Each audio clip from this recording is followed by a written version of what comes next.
Boa tarde. Desculpe aí pela demora, mas é que eu tive uma reunião extra aí com a FESaúde e aí eu precisava complementar algumas coisas importantes. Nosso novo canal teórico, doutora Renata R2, ela apresentou essa aula ao ano passado, se eu não me engano, né, Renata? E achei muito importante a gente conversar um pouquinho sobre esse tema e também pedi a ela que eu pudesse dar uma interpretação sobre demência, uma das questões da prova e tal, só para a gente ter uma avaliação em relação às demências. Ela me autorizou, não é uma coisa antiética, nem eu precisaria apresentar, mas ela gentilmente abriu um espaço na aulinha dela aí. Quero agradecer a ela, um abraço em todos.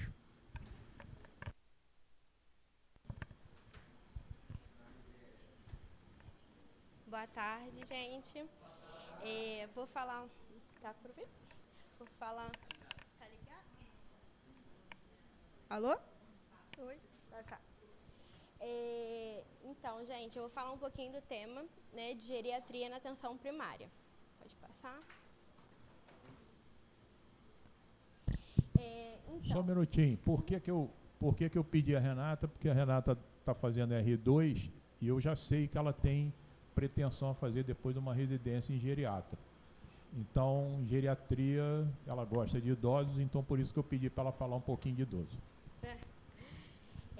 Então, vamos falar um pouquinho, né, lá na minha realidade no posto de saúde, né, no PMF, a gente acaba atendendo muito a população idosa. E aí... Tá. Então, assim, eu achei importante trazer esse tema, né? Então, a saúde da população idosa, né, na atenção primária, segundo a Política Nacional de Atenção Básica e Política Nacional da Pessoa Idosa, o que a gente pode fazer, né, quais são as medidas que a gente pode ajudar e focar na saúde dessa população. A gente vai fazer a promoção e a proteção da saúde, a prevenção dos agravos, a coordenação do cuidado, o diagnóstico e o tratamento, reabilitação e redução dos danos, dar suporte à família e às causas comunitárias, né? E principalmente a manutenção da saúde, buscando uma atenção integrada na pessoa idosa, né? E aí, qual é o nosso objetivo, né, em relação à saúde da população idosa? Nosso objetivo principal é a promoção do envelhecimento ativo e saudável do paciente, tá? Principalmente buscando a manutenção da capacidade funcional e da autonomia do indivíduo, né? Muita gente acha que o idoso, né, ele é uma população que tem muitas das questões da infantilização do idoso, e não, o idoso é uma população heterogênea, tem diversas particularidades, e a gente vai conversar um pouco sobre isso, tá? E aí, como eu falei, a população idosa talvez seja a população mais heterogênea que a gente vai ter, né, que a gente vai atender. Por quê?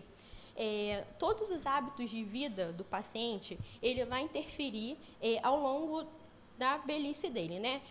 Os hábitos alimentares, os hábitos em relação ao trabalho também. Ele teve um trabalho formal, ele teve um trabalho informal, ele fumou na vida dele, ele é um paciente que é etilista, ou não, ele bebe aos finais de semana, ou então ele nunca bebeu. Então, isso tudo vai influenciar, né?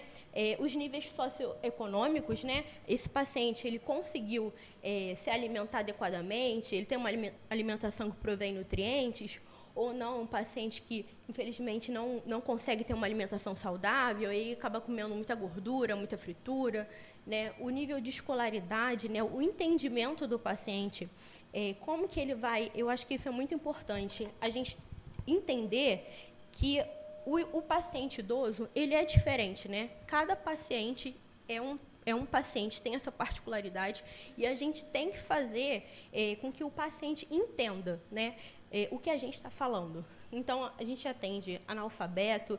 Então, se for importante a gente desenhar lá o sol para o paciente tomar a medicação correta, a lua também, porque isso tudo vai interferir no tratamento dele, né, e na qualidade da saúde dele, né?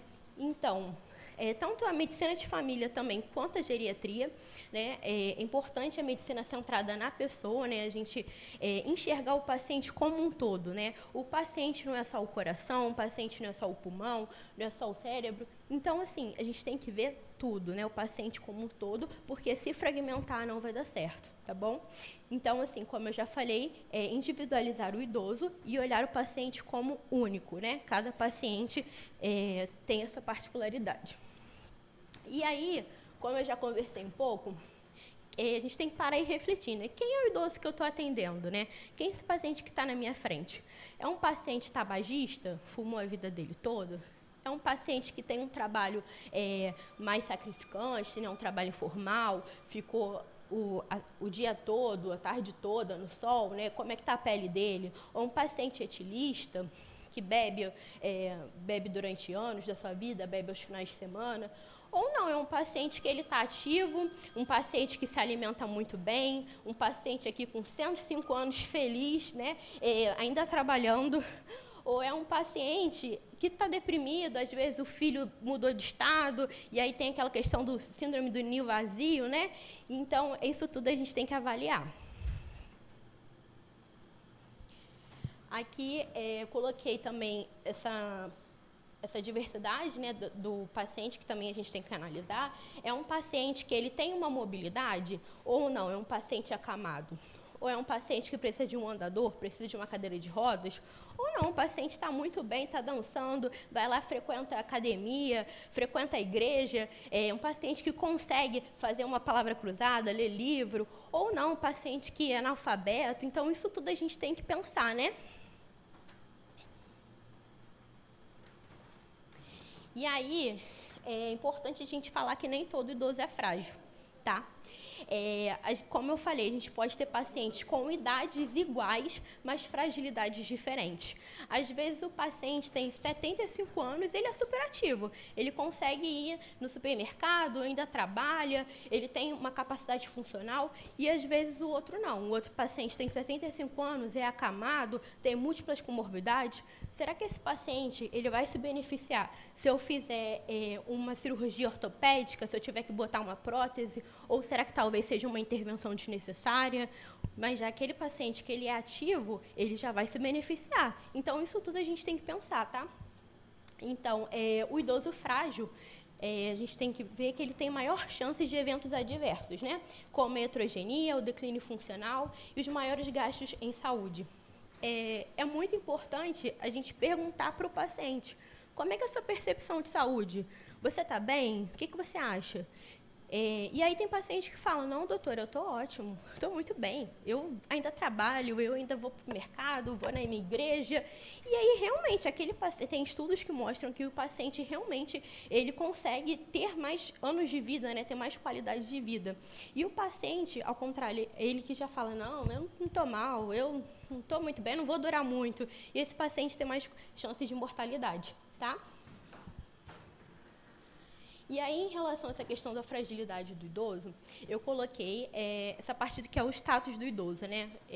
Que aí, como que a gente classifica o idoso?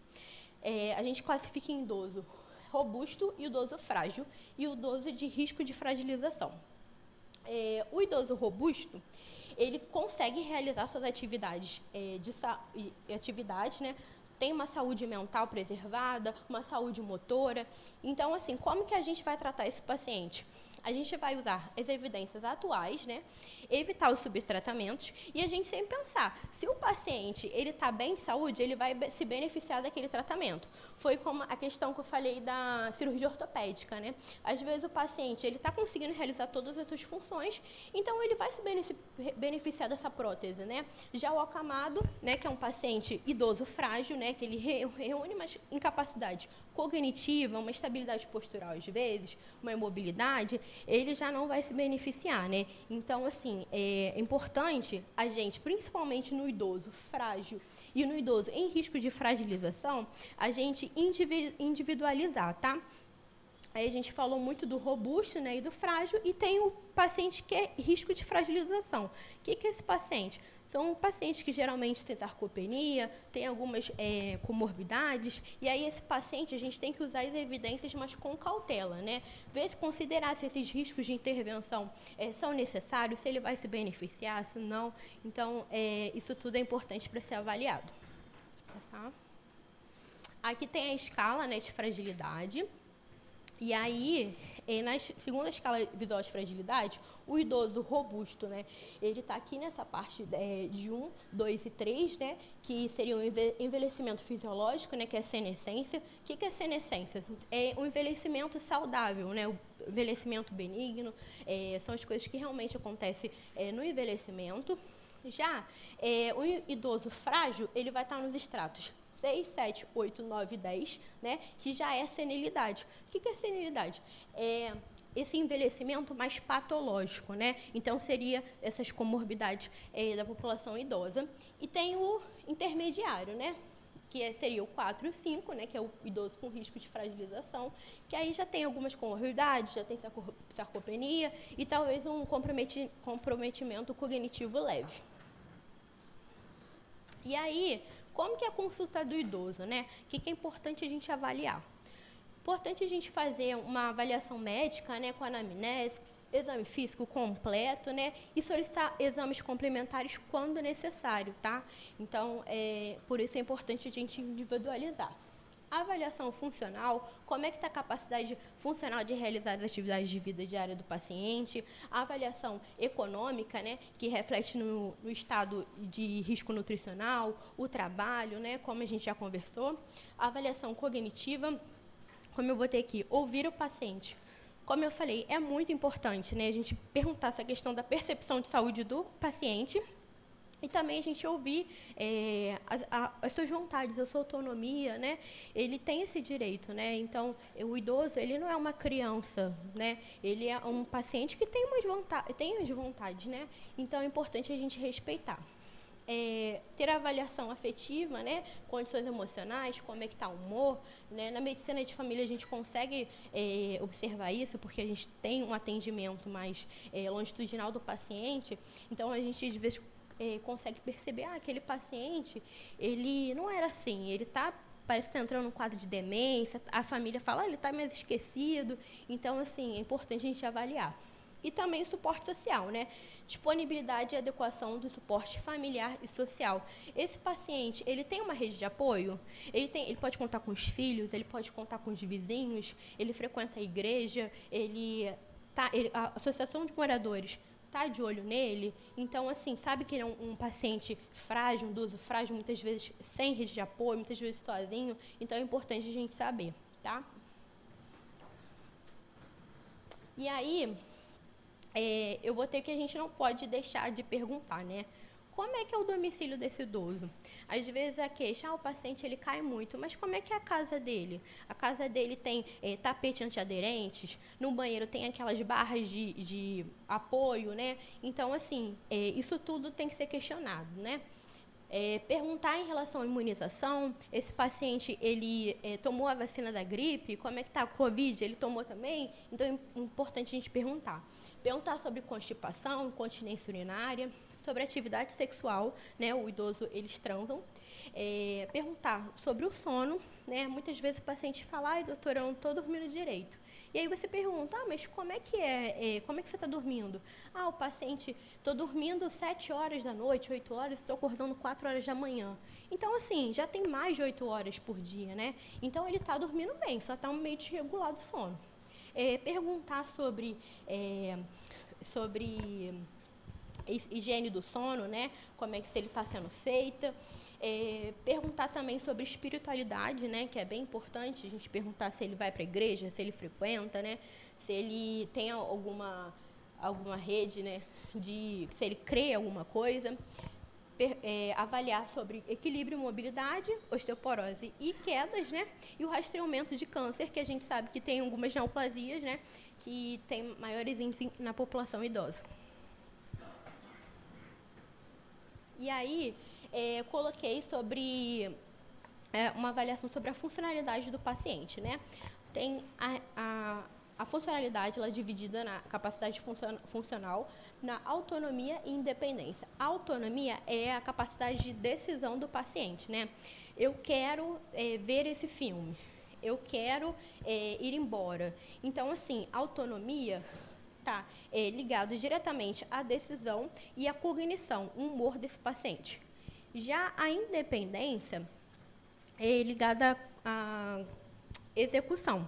Por exemplo, esse idoso ele consegue sair da cama para a cadeira, ele consegue tomar um banho sozinho ou ele precisa de ajuda de alguém. Então, isso tudo a gente tem que avaliar, né, nessa capacidade funcional do idoso. E aí eu botei alguns CIDs principais, né, da população idosa, que é doenças hipertensivas, cérebros vasculares, influenza, pneumonia, doenças crônicas, diabetes, doenças degenerativas, osteoporose, osteoartrose, insuficiência renal, neoplasias, depressão. Isso é só para a gente, mais um dado estatístico, né? Pode passar. Ah, tá. Conseguiu? Pode passar? E aí a gente vai falar um pouco sobre os 5 Is da geriatria, né, as síndromes geriátricas, né, que seria iatrogenia, estabilidade postural, quedas, imobilidade, insuficiência cerebral, que seria transtorno cognitivo, as demências, né, que o Dr. Jefferson vai falar com a gente, e incontinência urinária e fecal. E aqui, em relação à autonomia, né, e à independência, como a gente estava falando, o paciente... às vezes ele tem uma questão de memória, não consegue, não lembra direito das coisas, e aí isso está relacionado à incapacidade cognitiva. Aí passando aqui pela questão da independência, às vezes ele não consegue, né, como eu falei, passar da cama para a cadeira, e aí não tem uma marcha, né, adequada, então isso está relacionado à instabilidade postural e à imobilidade.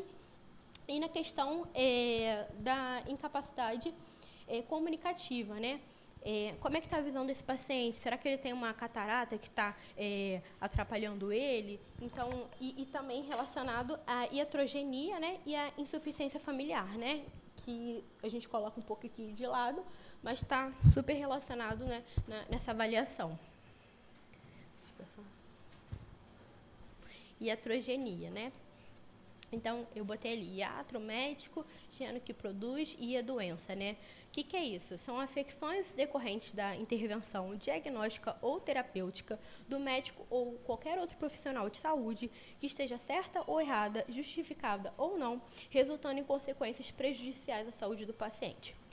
Quem nunca pegou um idoso que tem uma lista uma receita que parece uma lista de mercado, né? Tem vários tipos de medicamentos e aí tem estudos, né, que falam que a partir de 5, 6 medicamentos você já não consegue ver as interações medicamentosas que tem, né, no paciente. Então, às vezes a gente está passando um medicamento para o paciente para tratar um efeito colateral de outro medicamento. Então, assim, a gente parar mesmo e pensar, será que é necessário esse medicamento? Será que a gente não pode trocar? Será que a gente não deixar uma prescrição para sempre, né? Sempre reavaliar. E como eu falei, intervenções cirúrgicas, né? Essa questão da prótese, às vezes o paciente não vai nem aguentar a cirurgia. Então, a gente pensar, né, se realmente é importante, às vezes fazer uma colonoscopia num paciente idoso, acamado, será que é necessário? Então, assim, a gente realmente avaliar isso tudo. Pode passar. E a insuficiência familiar, né? Muitos idosos, né, têm ausência de cuidador, não tem uma rede de apoio, como a gente já conversou, né? Os filhos, às vezes, moram longe, a esposa faleceu, o esposo faleceu. Então, assim, é muito importante a gente ver essa questão, né? A gente perguntar sobre isso também. Às vezes, o paciente ele não se programou, né, financeiramente para a velhice, né? Não tem uma aposentadoria. E aí, a gente tem que perguntar como é que é essa questão, né? Financeira, você tem uma rede de apoio. Eu falei na última aula que eu sou de Saquarema, né? E lá tem um centro-dia. Que aí, como é que funciona isso, né? São os idosos, eles vão para lá E eles passam um dia. Eles têm alimentação, têm cuidados de enfermeiro, cuidados de psicólogo, técnico de enfermagem. Então, assim, eles conseguem fazer artesanatos, eles se alimentam, eles tomam as medicações no horário correto. E aí, quando dá assim, 5 horas, 6 horas, é o horário de eles voltarem para casa e no dia seguinte eles estão lá. E aí eles chamam, assim, apelido, né, carinhoso de creche do vovô. E, assim, eu acho uma ideia muito legal, né, porque esse paciente, ele tem um cuidado, ele também tem uma interação social, né. E aí eu trouxe as principais queixas na prática clínica, né. O que a gente mais escuta da população idosa, né, as quedas e o transtorno cognitivo. Eu escuto muito isso, acho que vocês também, né? Deixa eu ver. E aí, o que a gente tem que avaliar, né? Qual é o principal fator para o paciente cair?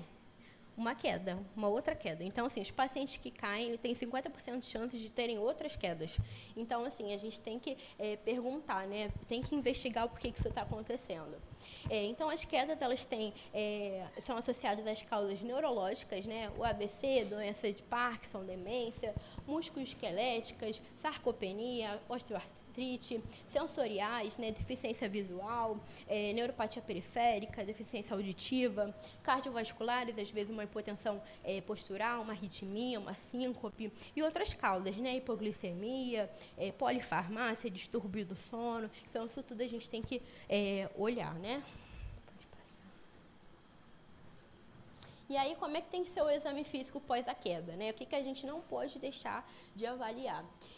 Avaliar os distúrbios da marcha, né, do equilíbrio, a fraqueza ou normalidade musculoesqueléticas, sarcopenia, cifose, osteoporose, avaliar a deficiência visual, né, catarata, glaucoma, disfunção cognitiva, né, que são as demências, os sinais neurológicos focais, crise convulsiva, VE, alteração ortostática de pulso e pressão arterial e arritmias, né, vertigem, síncope, entre outras. E aí, eu trouxe essa escala, né, que é a escala ambiental de riscos e quedas, né, que é para a gente avaliar como que está aquele domicílio do idoso, né, se ele tem melhor qualidade de vida e se ele está adaptado para o paciente. Vocês estão no PMF ou na UBS? UBS, né? Vocês fazem VD? Alguns sim, outros não? Então, os pacientes os profissionais, né, que fazem VD, tem pacientes idosos, né? Geralmente VD a gente faz para paciente idosinho, né, acamado, e aí é importante a gente avaliar isso tudo, né? Ver como é que tá as áreas de locomoção do paciente, se são desimpedidas, se tem o tapete, né, se tem tapetes fixos, se tem a iluminação, se o paciente consegue observar, né, clarear todo o interior da casa, o quarto de dormir, guarda-roupa, ele é facilmente acessível, ele é baixo. O banheiro tem as barras de apoio, tem tapetes antiderrapantes, né? A cozinha, os armários são baixos. As escadas têm esse revestimento antiderrapante, tem uma marcação, uma faixa amarela. A área externa é uma área plana, é uma área irregular. Como é que é o calçado desse paciente? Então, isso tudo a gente tem que avaliar e a gente consegue avaliar bem na visita domiciliar, né? Que faz parte da nossa avaliação. E aí, transtorno cognitivo, né? Lembrar que é um diagnóstico clínico, né? O Dr. Jefferson vai dar aula dele. E aí, só falando, né? Tem um prejuízo, né, da função cognitiva, né? Tem as alterações de comportamento, personalidade, psicológicas. Então, assim, às vezes o familiar fala, ele está ficando meio sem noção. Ele está fazendo umas coisas que ele não fazia antes. Então, assim, a gente vê se o paciente, de repente, ele está iniciando um quadro de demência, né? Ou então, o paciente está esquecendo muitas coisas, deixou a panela no fogão e não lembrou. Então, assim, é importante a gente ter esse olhar, né? E a gente saber que quanto mais precoce é o diagnóstico, maior é a chance do paciente se beneficiar com o tratamento, tá bom? E aí eu trouxe o Mini-Mental, né, que é o principal teste de rastreio cognitivo utilizado no mundo. é um questionário de 30 pontos, né? Ele é utilizado para a gente rastrear essas perdas, né? E rastrear a demência. É um instrumento que a gente consegue avaliar vários domínios, como orientação espacial, temporal, memória imediata de evocação, cálculo, repetição, compreensão, escrita, desenho. Só que a gente tem que saber que ele não é um teste diagnóstico, tá? Ele é um teste que ele serve para indicar quais são as funções que a gente tem que investigar. Quer falar? Não, pode passar. Não, eu queria só, depois eu vou apresentar na aula, eu acho importante todo mundo depois dar uma lidinha ou entender bem esse mini teste. Isso aí é gastar um pouco de tempo lá com vocês, mas vocês terem uma avaliação cognitiva desse paciente. Dá para fazer isso no ambulatório. Porque aí chegou um vovozinho com esquecimento, o cara vai botar lá, parecer da neurologia, parecer, o neurologista da rede não vai fazer. Então, eu acho que se vocês tiverem dúvida de uma pré-demência ou não, eu acho que dava para aplicar esse teste. Mas não vai dar tempo, porque eu atendo rápido. Mas a questão não é atender rápido, é você ter umas perguntas para esse paciente, para vocês saberem o nível de cognição de cada um deles. Então, se alguém...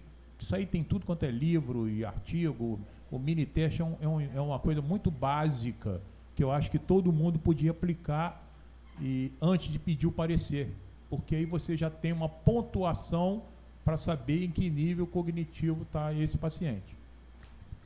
Esse é um mini-teste, se alguém quiser tirar foto, mas tem na internet, muito fácil acesso.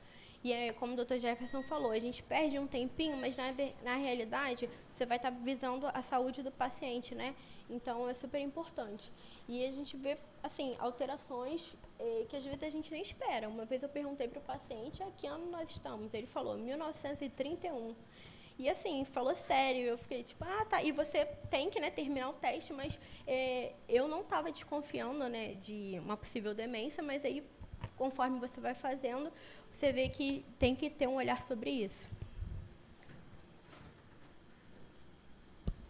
Então é isso, ó. Esse teste aí parece uma dificuldade danada, vocês vão demorar 2 horas para fazer, mas não vão. Isso aí é uma coisa rápida, objetiva, que vocês podem tentar fazer isso lá no ambulatório de vocês. Você chegou lá, está meio esquecido e tal, se aplicar o teste nele, você vai demorar um pouco mais, mas você vai sair já com na verdade, uma definição sobre o estado cognitivo do paciente. Tem alguns sites que é só marcar, ele já vem o teste pronto, e aí você só vai marcar no final da pontuação, então é até mais rápido, né? E aí os pontos de corte, né, para declínio cognitivo. O paciente que é analfabeto, ele vai ter o mesmo ponto de corte de um paciente que fez uma pós-graduação? Claro que não, né? Então, é importante a gente pensar nisso. Os pacientes analfabetos, eles têm um corte de até 17 pontos. Paciente que estudou de 1 a 4 anos, 22 pontos no máximo. De 5 a 8 anos, até 24 pontos. Igual ou maior que 9 anos de escolaridade, até 26 pontos. Deixa eu passar. E aí tem outros testes, né? Esses testes também são muito rápidos, né? Se está na dúvida do mini-teste, acha que está com o horário apertado, os pacientes faz o teste do relógio, o teste de fluência verbal, que também são os testes de avaliação neuropsicológica, e são muito rápidos, né? Pode passar. E aí, como é que é o teste do relógio? É muito simples. É você pegar uma folha de papel branco, solicitar para o paciente, para ele fazer um relógio, né? E desenhar os ponteiros e um horário. Geralmente, a gente usa o horário 11 e 10. Eu sempre falo para o paciente, lembra daquele relógio lá da sua cozinha? Todo mundo tem um relógio de cozinha, né? E aí eles falam, sei, doutor, então, desenha para mim. Então, assim, é bem simples. A pontuação escolhe, né, o círculo correto, 1 ponto, a numeração correta, né, dos ponteiros, mais 1 ponto, incluir todos os 12 números mais 1 ponto, e a posição dos ponteiros correta, 1 ponto. Então, assim, pontuações abaixo de 4 já indicam a necessidade de maior investigação, né, para essa questão de demência e transtorno cognitivo. Você pode mostrar o relógio? Vou. Essa aqui. Não, se ao paciente se pode mostrar um relógio para que ele enseñe, não só para que ele Ou não, é só que ele lembre. Ele tem que lembrar. Se tem um tempo que ele não Não, ele tem que lembrar. Passa aí, doutor Jefferson, por favor. Ele tem que lembrar, entendeu? Porque aí você vai ver se tem algum. Geralmente, né? Alzheimer tem. Você compra um relógio e bota lá no teu consultório lá, né? Não, mas tengo que eso aquí, porque ya estaría vendo, estaría diseñando y para que sigue. Não, mas. Faz. Não, você tem que falar para o paciente lembrar, né? Lembra daquele relógio lá de cozinha da sua casa? Aí ele vai lembrar, entendeu? Mas se você mostrar. Não mostrar, tentar ele lembrar, né? Pode passar. E aí a gente consegue ver essas alterações, né? Alzheimer, Parkinson.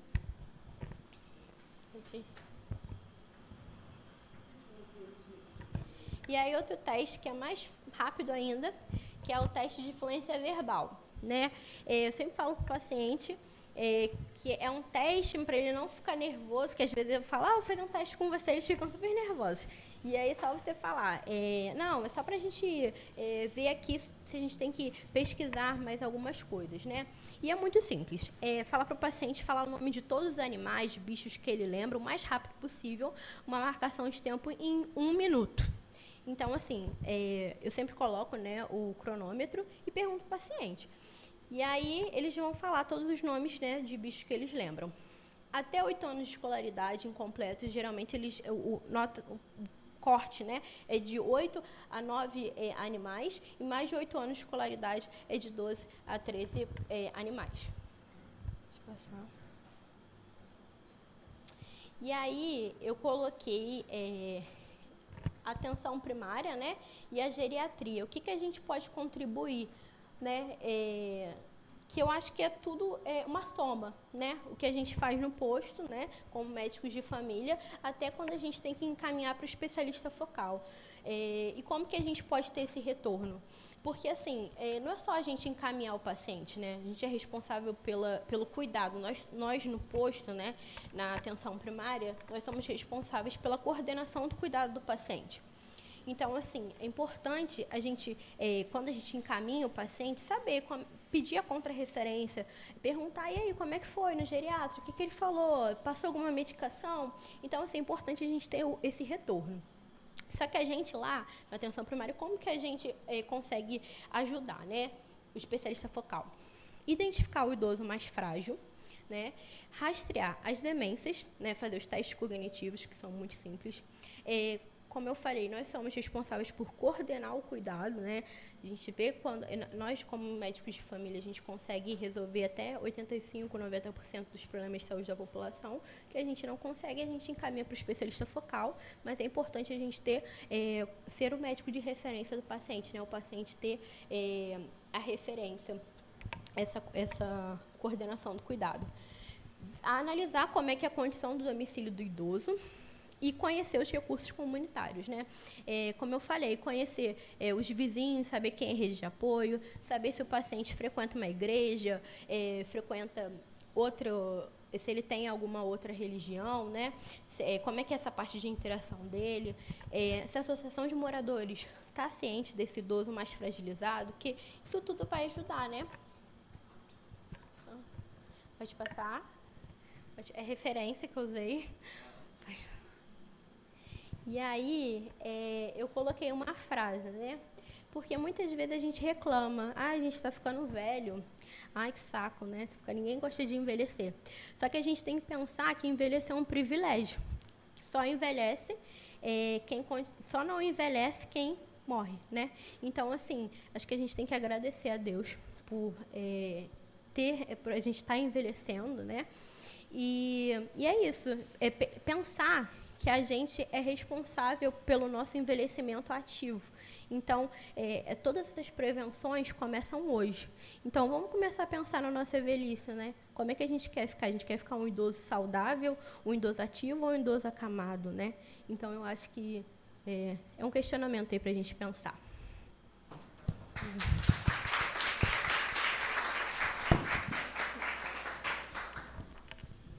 Adorei essa aula o ano passado e gostei mais ainda desse ano. Eu adoro quando ela fala idoso robusto. Então, quer dizer, na verdade eu queria dar, e ela me autorizou, Eu não podia fazer essa aula sem pedir permissão a ela, porque a dona do pedaço é ela. E eu queria dar um enfoque neurológico, mas antes do enfoque neurológico, ela colocou 2 temas ali que eu acho que são fundamentais. O médico tem que aprender ou tem que exigir uma coisa chamada anamnese. Não adianta, eu acho que mais do que nunca os médicos não estão tendo tempo, ou eles estão deixando de lado uma palavra chamada anamnese. O doente tem que ser ouvido, você tem que ter uma história do doente para começar a examinar o doente e tentar chegar a um diagnóstico. E eu não estou vendo isso mais. E as pessoas estão indo lá na frente no exame complementar antes de escutar o doente. Então, quer dizer, no meu consultório, eu não vou botar 90%, mas 80% da história do doente já tem o diagnóstico. Quando ele começa a contar para mim, e eu faço a anamnese daquele doente, quando eu acabo a anamnese, eu já sei o que aquele doente tem. Quando eu levo ele lá para o meu exame lá dentro do exame neurológico, bater o martelinho, diapasão, ver a sensibilidade, eu já vou direcionado a saber qual é o diagnóstico daquele paciente. É muito difícil eu levar ele lá para a sala lá dentro do exame físico, e quando eu levo para lá e não tem um diagnóstico firmado na anamnese, eu já vou me atrapalhar um pouco. Então é fundamental vocês escutarem o doente. A primeira parte do exame chama-se anamnese, e os colegas não estão fazendo mais anamnese. Eu não sei se a faculdade não está dando importância, mas na verdade a gente tem que aprender isso, tem que fazer a história do doente. Existem algumas patologias, e demência é uma delas, que estão no modismo. O idoso, com mais de 70 anos, esqueceu o telefone de alguém, eu já bota um carimbo na testa dele que ele está com uma demência. Se ele foi lá dentro, esqueceu de botar a chave, botou, será que eu botei a chave? Está com demência. Então, demência, antigamente tinha um nome pior ainda, o fulano está esclerosado. Eu não sei se está esclerosado ou está demente, é melhor. A palavra esclerosado ou está demente, o que é melhor? Nenhum dos dois. Então a gente tem que ter cuidado. Ontem eu estava lendo uma entrevista de um médico e que ele disse que aumentaram 55% das crianças no Brasil com diagnóstico de autismo. Vocês já viram isso? Toda criança que eu estou vendo agora tem diagnóstico de autista. Alguém leu sobre autismo? O que é autismo? Então, existem alguns modismos na nossa profissão que a gente tem que tomar cuidado. Porque quando você classifica uma criança que ela é autista e vai embora. Ela ficou autista, ninguém deixa de ser autista. Se o cara está com a demência, daqui a 5 anos ficou curado da demência. Não existe. É diferente de você classificar um doente com epilepsia, que 5 anos sem crise convulsiva, com eletro normal, ele pode ficar livre do anticonvulsivante. Então, a gente tem que tomar cuidado com algumas nomenclaturas, e uma delas é demência. Tem gente com 50 anos marcando consulta no consultório porque está esquecido e está preocupado que tem demência de Alzheimer, porque a avó morreu de demência de Alzheimer. Com 50 anos, então, a gente tem que tomar cuidado e a gente tem que fazer uma boa anamnese. Esses testes que a Renata falou são fundamentais. Não é porque eu sou preguiçoso ou não, eu não tenho tempo para fazer anamnese, fazer exame neurológico, fazer teste. Então, no meu consultório, o que eu fiz? A psicóloga, filha do meu sócio, formou em psicologia e ela estudou comigo neurologia e ela faz neuropsicologia. Então, quando eu tenho um paciente que vai no meu consultório com esquecimento, o que eu peço? Eu peço para ela fazer os testes. Demora 1 hora fazendo esses testes. Além desses 2 que ela botou ali, tem outros testes mais novos. Tem um agora da escola canadense que chama MOCA, em que é um teste muito importante. Quando ela realiza esses testes e devolve para mim isso, eu tenho uma avaliação cognitiva daquele paciente. Então eu tenho uma boa anamnese, tenho um exame neurológico e tenho os testes neuropsicológicos. E o doutor fica com a caneta doido para pedir ressonância. Para quê? Para quê? O que menos importa nesse doente é uma ressonância. Você vê que a Renatinha falou a aula dela toda ali, não citou o nome ressonância. Mas ela falou em anamnese, falou em exame físico, falou em teste. E você tem que fazer isso, gente, antes de chegar lá. Mas o neurologista hoje, ele ultrapassa isso tudo, pede uma ressonância e vem uma atrofia cerebral. Aí ele pega um carimbo e bota na testa do doente, do velhinho, falando que ele está com demência de Alzheimer. Então, a gente tem que tomar cuidado, a gente tem que, novamente, fazer uma boa anamnese, examinar o doente e fazer algum teste, o mínimo que você puder, você não vai gastar uma hora, igual a neuropsicóloga. Não tem neuropsicólogo na nossa rede para fazer esses testes para a gente. Os neurologistas da rede não vão fazer esses testes. Então, somos nós mesmos, pelo menos fazer o teste do relógio. O El não gostou do relógio, mas ele vai fazer o relógio depois, né, El? O teste do relógio não é tão difícil, dá para a gente aprender. Ah, é? Não dá tempo. É? Então.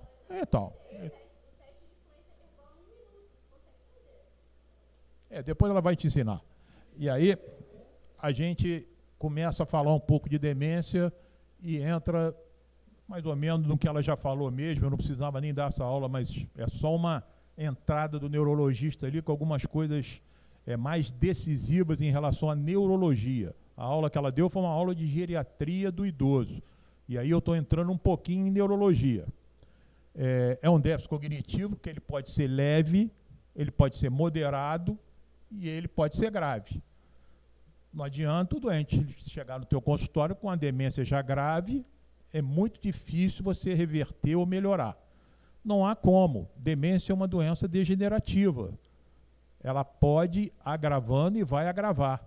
Então você pode ou estar indicado algum tipo de tratamento nas demências leves para moderadas, ou moderada para grave. Já numa demência grave, eu não vejo necessidade da gente continuar uma medicação que não é barata. Aí entra a farmacologia, que é uma coisa também que vocês têm que estudar.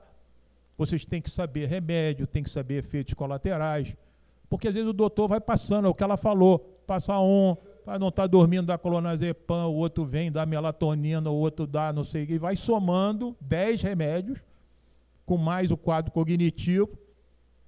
Eu estou cansado de ver no consultório doente idoso tomando 10 remédios.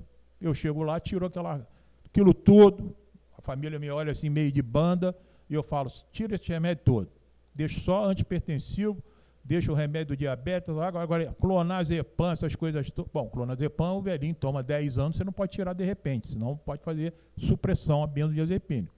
Mas os outros remédios, por que o cara toma? O cara toma 2 antidepressivos. Então tira esses remédios, pensa nisso tudo. Quando você começa a tirar remédio, você vai ver que a pessoa de repente melhora.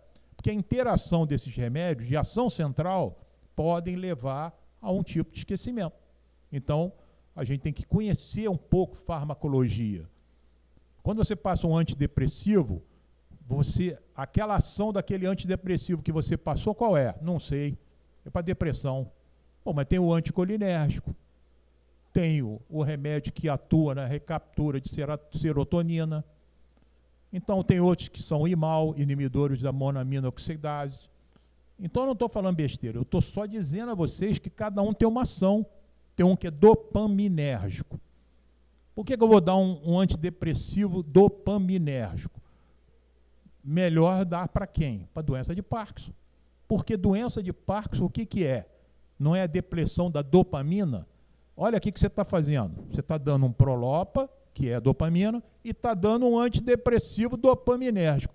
Pode ajudar na doença de Parkinson? Pode. Então, por que você vai escolher um serotoninérgico, que não tem nenhuma ação na doença de Parkinson? Aí você escolhe uma bupropiona, que é um dopaminérgico. Olha lá, um doente parkinsoniano, geralmente ele é um doente deprimido. Porque olha para o doente parkinsoniano, ele já é meio triste, porque ele perde a mímica facial e fica meio deprimido. Então você tenta escolher um remédio que tenha dopamina. E o remédio que tem dopamina é a bupropiona. Não sei se alguém já ouviu falar na bupropiona. Então, a gente mete uma bupropiona nele.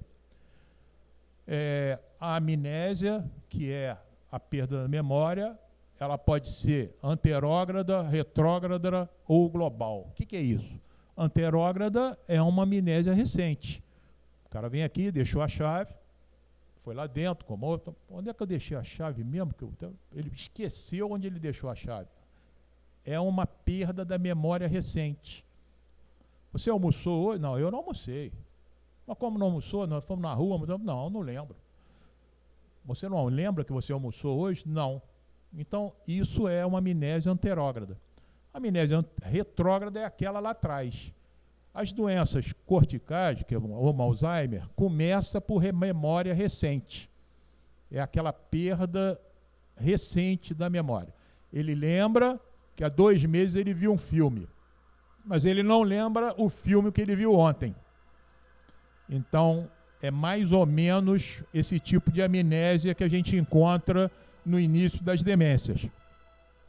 A síndrome comportamental. O que é a síndrome comportamental? É o doente que perde a memória e fica irritado e começa a ficar agressivo e começa a ficar delirante. Então, a síndrome comportamental, ela caminha junto com o quadro demencial. O doente começa a ficar esquecido e começa a ficar agressivo. Aí você fica numa banana que você tem que tratar a demência e a agressividade do velhinho. Então, essas duas coisas caminham junto. A terceira é um distúrbio da fala. Vocês lembram aí do nosso ator atual, Bruce Willis, que ele começou com uma afasia. E ele lia o texto e não conseguia entender e tinha dificuldade. Isso tem um nome, chama afasia primária progressiva. O doente não consegue memorizar e não consegue falar as palavras. Ele conseguia ler o texto, mas não conseguia falar. Então, vou repetir, a afasia primária progressiva é típico de um tipo de demência, que chama demência frontotemporal. Não é da demência de Alzheimer. O distúrbio da marcha, que é comum em vários tipos de demência. A principal delas é a doença de Parkinson, em que o doente anda com muita dificuldade. Então, ele às vezes pode ter distúrbio da marcha, e aí você tem que ficar observando se esse doente está andando direito. Por isso que tem uma brincadeira que diz que o neurologista é o cara que mais presta atenção. E é verdade. Quer dizer, parece que está todo mundo brincando, mas eu estou olhando como é que o cara está andando, como é que ele não está andando. E ele fica, por isso que não é muito bom da cabeça, né? Mas geralmente o neurologista, ele é um cara que percebe as coisas. O jeito da pessoa levantar, porque tudo tem o porquê. O exame neurológico, ele é completo. E a marcha é um deles. Você, no teu consultório, você já olha o cara entrando, você já faz diagnóstico. Eu me lembro quando eu fazia residência no Instituto, o porteiro do Instituto, Dr. Jefferson, vai atender uma marcha polineuropática aí hoje. E fazia diagnóstico mesmo. Como é que é a marcha polineuropática? É aquela marcha que é o escarvante. É o cara que anda com o pé caído, escavando. Então, quando ele passava na portaria, o cara já dava o diagnóstico para mim. A marcha táxica é aquela marcha que o cara parece que tomou um porre e vai andando meio de lado. Ele também falava, doutor, acho que chegou um ebrioso aí. Chama marcha do ébrio, ou ataxia de marcha. Então, a marcha é importante nesses doentes para você saber o diagnóstico desse tipo de doente neurológico. A incontinência urinária também é muito comum no idoso, porque o comando do esfíncter, ele tem 2 tipos. Ou ele pode ser baixo, da bexiga, ou ele pode ter uma incontinência urinária por distúrbio de uma síndrome frontal. O neném, às vezes algumas crianças, têm uma coisa chamada enurese noturna. O que é isso? Aquilo não é, na verdade, o amadurecimento do lobo frontal. Tem crianças que fazem xixi na cama até 10, 12 anos, vocês sabem disso, tem vergonha. Mas é porque o lobo frontal ainda não está maduro. E o velho perde o lobo frontal com a idade, vai atrofiando, e aí ele pode ter uma coisa chamada incontinência urinária. Então, a ação central perde o controle e a pessoa começa a se urinar, começa a perder o controle do esfíncter. É um tipo de demência que você tem que ficar atento, se aquela incontinência urinária é urológica ou neurológica. A urológica, você pode até, na dúvida, fazer uma urodinâmica, para saber se é uma incapacidade vesical. Mas se ele está andando mal, e aí você, pela tua anamnese, definiu que ela é neurológica, então você já puxa alguma coisa em relação ao lobo frontal. As disfagias também é importante, os doentes têm dificuldade de deglutição. A dificuldade de deglutição é central. É lógico que tem outras doenças que podem alteração da disfagia. Mas, por exemplo, um doente parkinsoniano, né, Tabata? Ele às vezes tem uma hipertonia e ele fica com uma hipertonia também da orofaringe e ele não consegue engolir com facilidade. Alguns doentes neurológicos têm disfagia, a dificuldade muito grande de deglutir, principalmente líquido. Às vezes ele engole mais fácil o pastoso do que o líquido. E às vezes engasga e às vezes começa a fazer broncoaspiração. O diagnóstico é aquilo que brilhantemente Renatinha falou, são os testes neuropsicológicos com escalas específicas. Essas escalas, a psicóloga tem todas elas, aplica e depois ela te manda os testes. A ressonância de crânio com espectroscopia, isso é uma coisa um pouco mais para neurologista mesmo, porque é um software que coloca na ressonância para você saber se tem picos de colina. E os doentes com demência, a espectroscopia ajuda a gente a caracterizar se ele tem ou não tem atrofia cerebral. E a ressonância é importante, porque às vezes você está pensando uma coisa e o doente tem outra doença e a ressonância vai excluir outro tipo de doença. A doença de Alzheimer, ela é cortical, é mais lá na córtex. A doença frontotemporal, o nome já está dizendo, é mais frontal e temporal. E outros tipos de doenças têm suas características diferentes. O estudo do líquor hoje tem uma importância grande porque você pode, na punção lombar, tirar o líquor e mandar para o laboratório e pedir a ele para fazer um estudo de demências. E qual é o estudo que ele vai fazer? Uma coisa chamada proteína beta-amiloide, que é muito encontrada na doença de Alzheimer, a proteína tau e a tau fosforilada. Essas três proteínas podem estar presentes na doença de Alzheimer. Ninguém aqui precisa ficar nervoso, todo mundo tem que fazer punção para escolher, não é barato, é um exame caro, dá para começar primeiro com os testes neuropsicológicos e quem tiver condição de fazer um exame de líquor para fazer uma pesquisa de demência, eu acho que vale a pena e alguns pacientes eu peço. A pesquisa de proteína beta, tau e tau fosforilada é no líquor quando você tem dúvida se ele tem demência de Alzheimer. Os outros tipos de demência não vão te ajudar em nada. Então, vou tornar a dizer, exame de líquor somente é positivo para excluir demência de Alzheimer. Os tipos de demências mais comuns, Alzheimer é a primeira, né? Porque todo mundo acha que você está com demência e Alzheimer. 80% das demências realmente é Alzheimer. Mas ele pode não ter Alzheimer. Tem outros tipos de demência. Então, o fulano está com demência, então ele tem Alzheimer. Não necessariamente. Ele pode ter Alzheimer, ele pode ter demência frontotemporal, que é a do Bruce Willis. Por que é do Bruce Willis? Porque ele começou com uma coisa, afasia primária. A demência de Alzheimer não dá afasia primária. Então, a pessoa que tem dificuldade para completar a fala é mais comum nas demências frontotemporal que dão afasia primária. Corpo de Levy é um outro tipo de demência, é uma demência que dá sintomas parkinsonianos. Então, o doente que está muito esquecido, muito, e começa a ter um pouco de tremor, você pode suspeitar de doenças de corpos de Levy. Vou repetir, doença de corpo de Levy sempre está associado a sintomas parkinsonianos. Então, ele tem Parkinson? Não. Ele tem demência. E o tipo de demência dele, que é corpo de Levy, pode simular uma doença de Parkinson. A outra que eu botei até outro dia lá para vocês é um nome lindo, né, que chama Creutzfeldt-Jakob. Eu vi 2 casos na minha vida e morri de medo, porque é uma doença altamente contagiosa. 2 ingleses foram para aquela ilha fazer biópsia, estudo que os nativos estavam morrendo, e eles morreram também. Então, na verdade, é uma doença gravíssima, é um vírus priônico, E quando você fizer esse diagnóstico, você tem que avisar imediatamente a vigilância sanitária para que ela vá em busca das famílias, vá em busca das pessoas vizinhas, porque é uma doença que pode contagiar e pode, na verdade, matar aí umas vizinhanças por aí. Não tem nenhum tipo de tratamento. O diagnóstico é clínico e radiológico. E tem no líquor, depois eu vou falar sobre isso, uma proteína que chama 1433, que você, fazendo uma punção lombar e pedindo pesquisa de proteína 1433, é uma proteína específica da doença de Creutzfeldt-Jakob.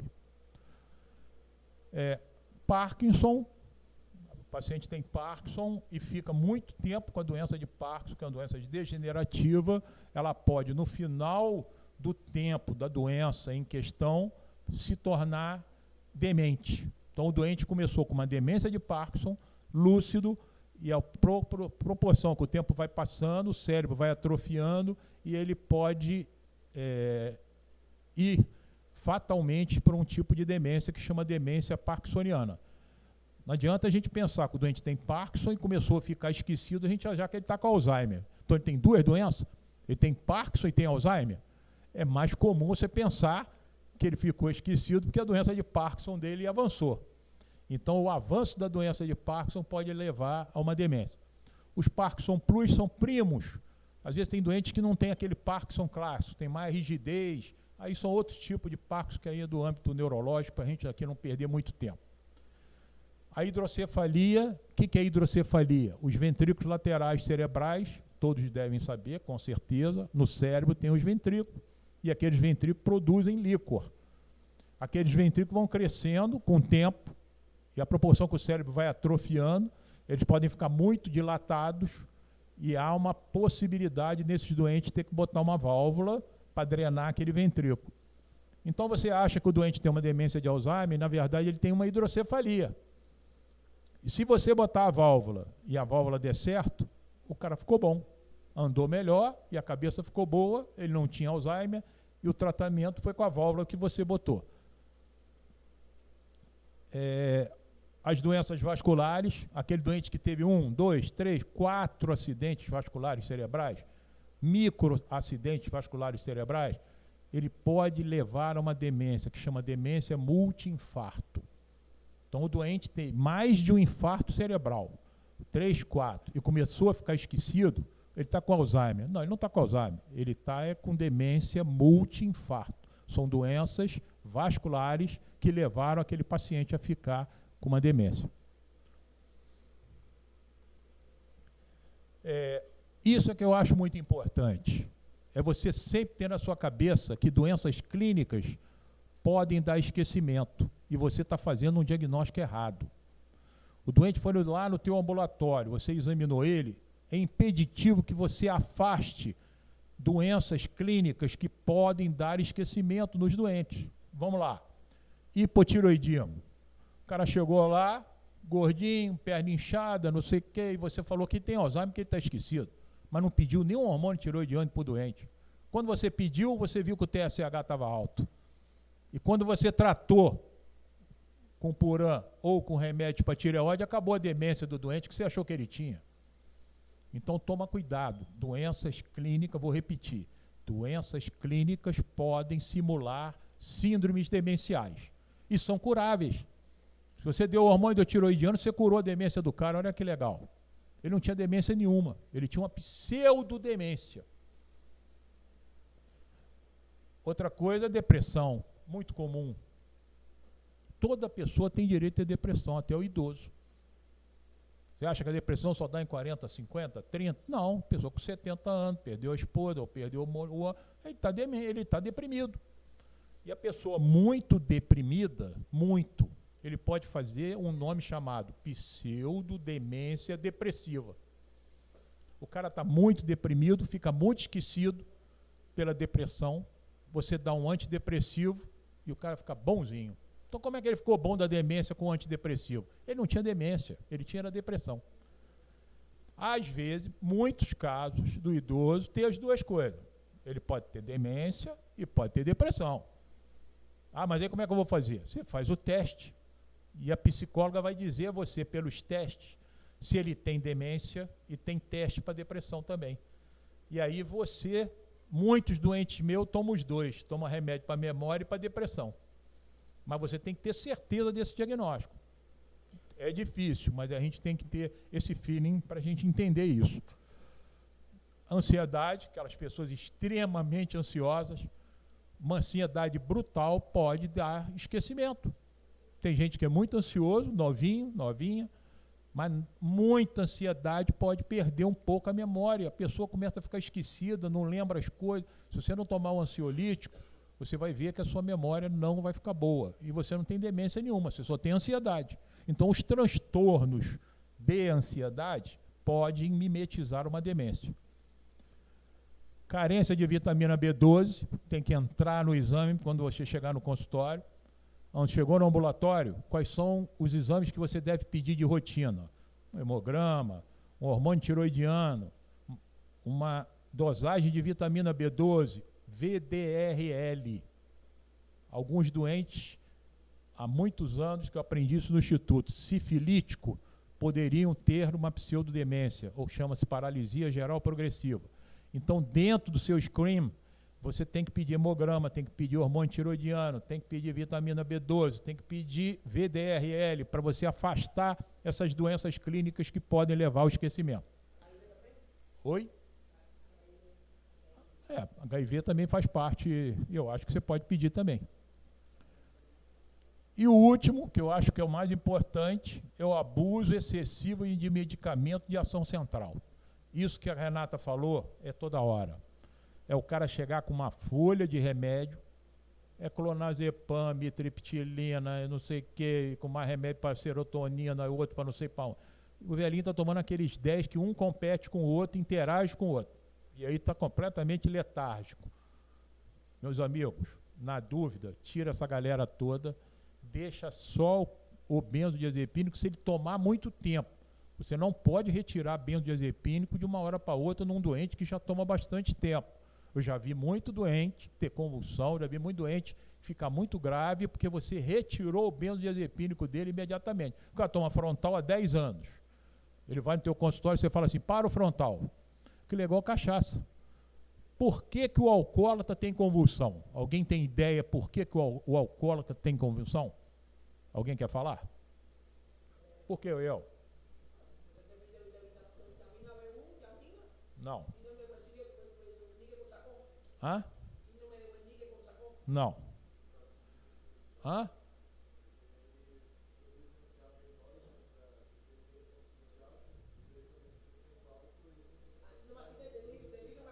Não. O álcool faz uma excitação cortical. Toda bebida. Toda cachaça, o cara toma cachaça todo dia. Durante 10 anos. Chegou um final de semana, ele parou de tomar cachaça. Aquela córtex que estava excitada pelo álcool, você suprimiu rapidamente. E aí ele pode ter convulsão. Então muita gente acha que ele tem convulsão porque ele bebe demais. Não. Beber demais não dá convulsão. O que não pode é ele parar rapidamente. Não é igual a nós, né? O Paulo bebe bem, mas o Paulo bebe de vez em quando, graças a Deus. Mas a pessoa que toma cachaça e bebida todo dia, se ele parar 2 dias, ele pode ter convulsão. Tudo bem, Oiel? Poderia também, o delírio também faz parte. A abstinência, a palavra é essa. Abstinência ao uso de álcool. E abstinência até benzodiazepínico, Oiel. O cara que toma Rivotril há 20 anos e um belo dia você fala assim, para de tomar o Rivotril. Ele pode ter convulsão. Porque são remédios excitatórios corticais. Se você para abruptamente essa excitação, o cara pode ter uma convulsão.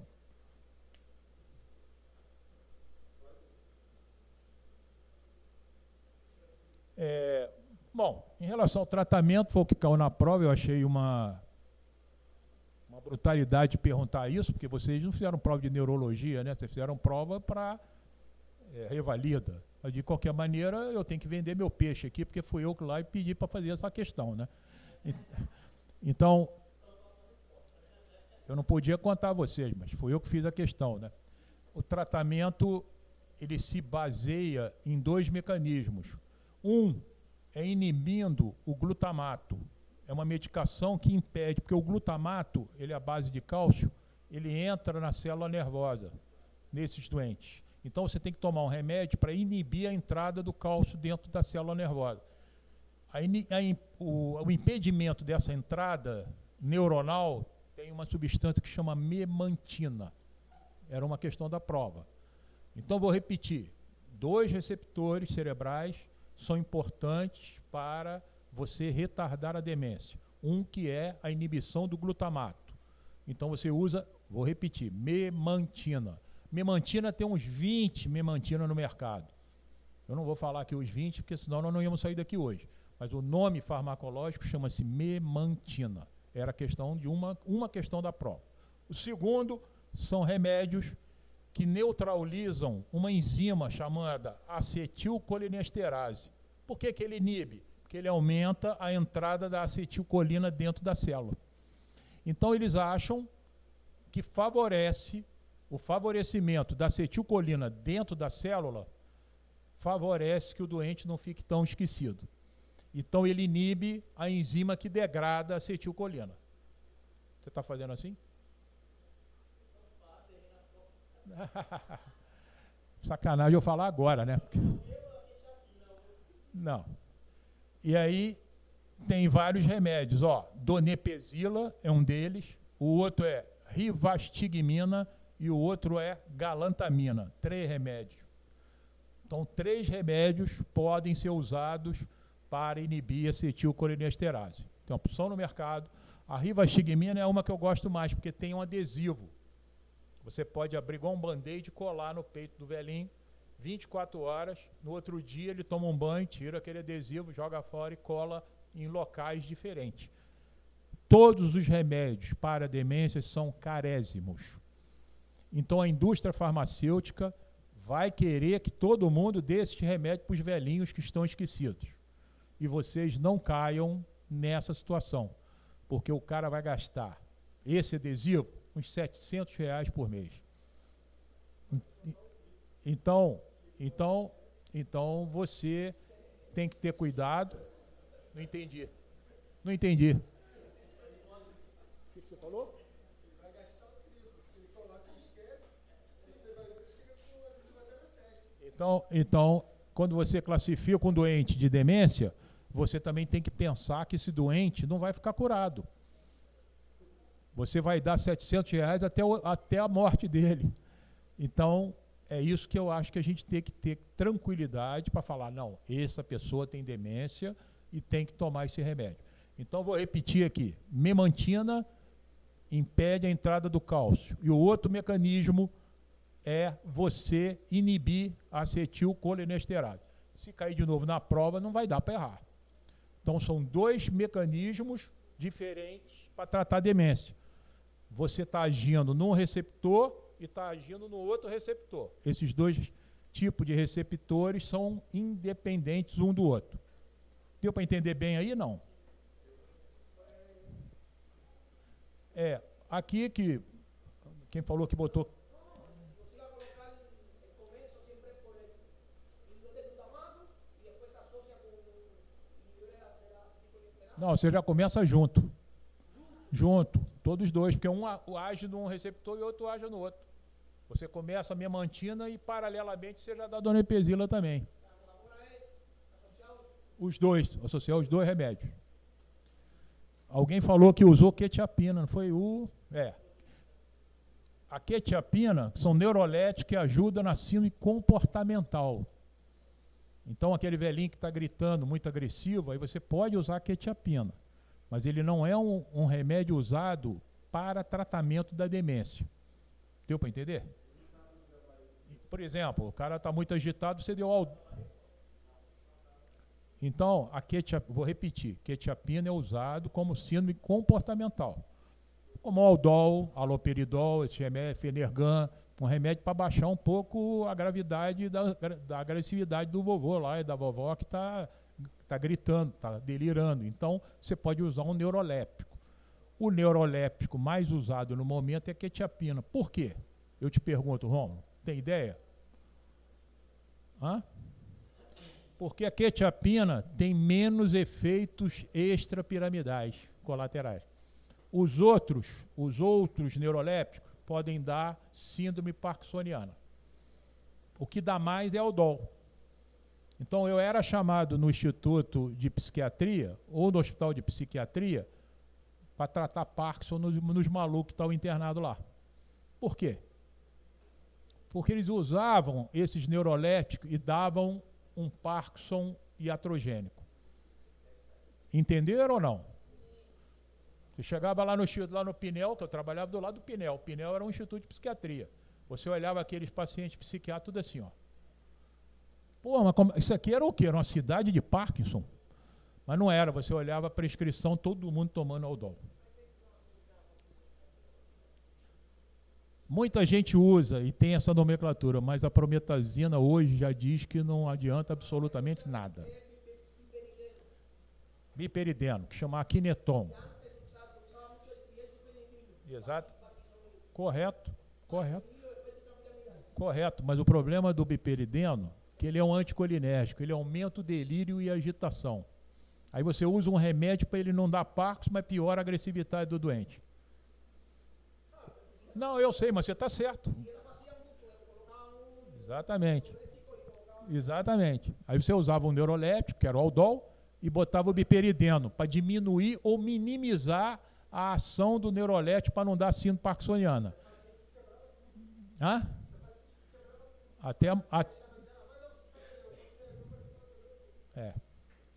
Entendeu isso, El? Mas é que hoje, a nomenclatura não mais autoriza você usar biperideno junto com o Aldol, porque não minimiza os efeitos extrapiramidais. Isso era uma coisa do passado. Aldol.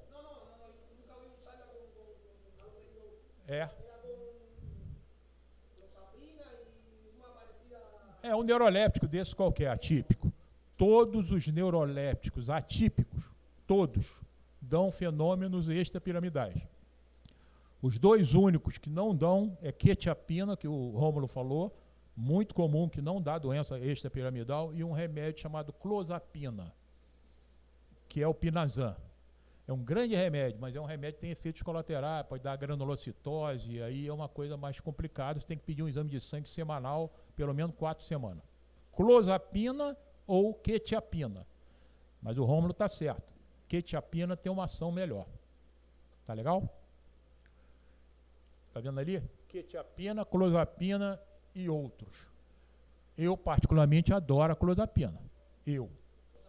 Clozapina, que chama Pinazan. É um remédio maravilhoso. Quer dizer, um professor lá da Inglaterra, aprendi isso com ele, quando ele veio no Brasil, ele falou: Jefferson, lá na Inglaterra a gente só usa clozapina. No Brasil, os brasileiros morrem de medo, porque é um remédio que pode dar granulocitose. Sabe quantas granulocitoses eu vi com clozapina? Nenhuma. Mas eu peço um hemograma semanal durante 8 semanas.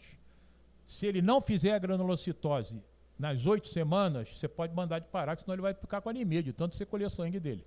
Mas aí você garantiu que ele não fez a granulocitose e você continuou com o remédio. Ok? Depois eu te dou o nome do remédio e te ensino isso. É barato o remédio.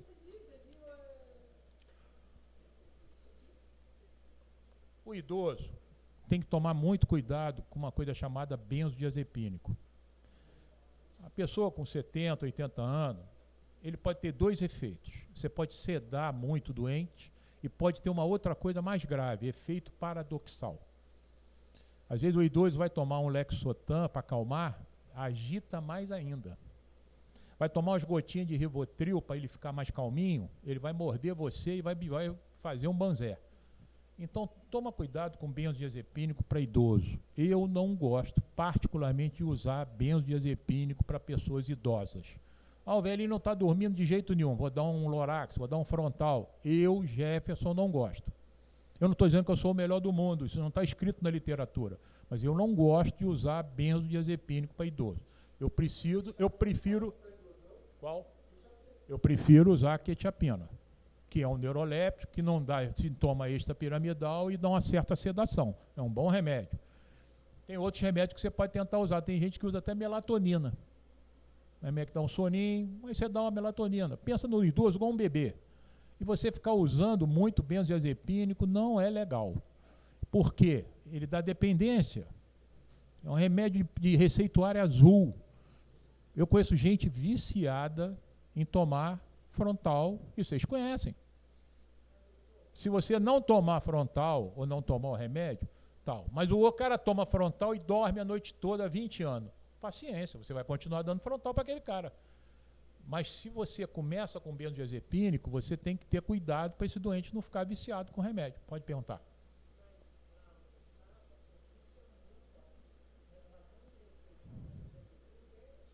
É muito grande, né? É, mas não é só lá não. Todo mundo usa.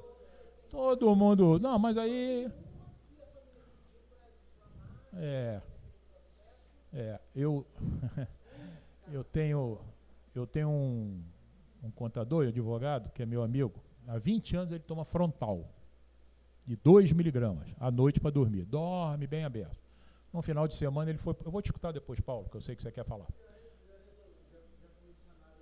Já. Então, ele toma frontal de 2 miligramas para dormir, dorme igual um passarinho. Pegou a esposa, foi para um hotel fazenda em Cantagalo.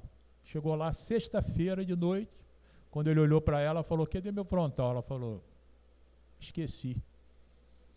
O que aconteceu? O cara não dormiu sexta-feira, não dormiu sábado, ficou direto. Domingo, qual foi a primeira casa que ele foi para pegar uma receita para comprar frontal? Na casa do Dr. Jeff. Jeff, pelo amor de Deus, me dá do remédio frontal, que eu estou 2 dias sem dormir. Aí eu passei o remédio a ele, ele foi lá, comprou o remédio e tomou o remédio. Ele falou, se eu morrer algum dia, você vai lá no enterro, discretamente, bota dentro do caixão uma receita azul, que eu não sei para onde eu vou, se eu vou chegar lá, e vou ficar sem dormir. Então eu tenho esse trato brincalhão, mas tenho com ele. Eu, Dr. Jefferson, tomo um frontal todo dia de noite. Não tenho vergonha de dizer, para que eu tenho vergonha? Se eu não tomar o frontal, eu também não embarco. Eu durmo 4 horas, 5 horas por dia, porque eu durmo pouco. Meia-noite eu estou dormindo, 6 horas, eu já estou acordado. Mas eu tomo todo dia. Então, se você puder não tomar, é melhor. Mas se você também vai tomar um remédio que vai te trazer um bem-estar e você vai conseguir dormir, porque também você ficar sem dormir é horrível. Também a gente tem que ver pelo outro lado. Não é isso? Tem gente que toma Lexotan há 10 anos e dorme a noite toda. O que você vai fazer? Zolpidem é uma outra aula que eu queria dar, que é um perigo. Mas outro dia fica para outro dia. Eu já atendi um doente no consultório recentemente que tomava 10 comprimidos. Porque de hora em hora ele acordava, tem um espaço curto, e ele foi tomando, então ele tomava 10 comprimidos. Então o Zolpidem está caindo um pouco de lado. Eu não tenho passado mais. Bom, acabei de falar, e aí eu acho que, só para a gente fechar aqui, vocês têm que fazer, não vou repetir, que senão vai parecer que eu estou com uma amnésia anterógrada. Vocês têm que colher história, gente, colher a história do paciente, e vocês têm que estudar um pouco de farmacologia. Vocês têm que saber um pouco as drogas. O cara do laboratório que visita vocês, ele não sabe nada, ele só quer vender. Ele abre lá e diz que o frontal é maravilhoso, que a memantina é maravilhosa, que não sei o que. Ele só quer vender. Eu não dou um remédio se eu não conhecer o remédio. Então, particularmente, é uma coisa que eu gosto, Jefferson, é estudar e conheço remédio. Então não adianta ninguém querer mentir para mim que eu tomo esse que é melhor do que eu. Não vai dar, é complicado. Então eu peço a vocês para estudar um pouco de farmacologia, entender o que é receptor, entender o que é a droga, onde a droga age. Não, eu vou dar uma memantina. Porra, mas você não sabe nem para quê. Não, eu vou botar um adesivo, mas o adesivo é para qual a finalidade? Tem muito médico com CRM, que prescreve remédio e não conhece nada da farmacologia daquele remédio. Então, cuidado.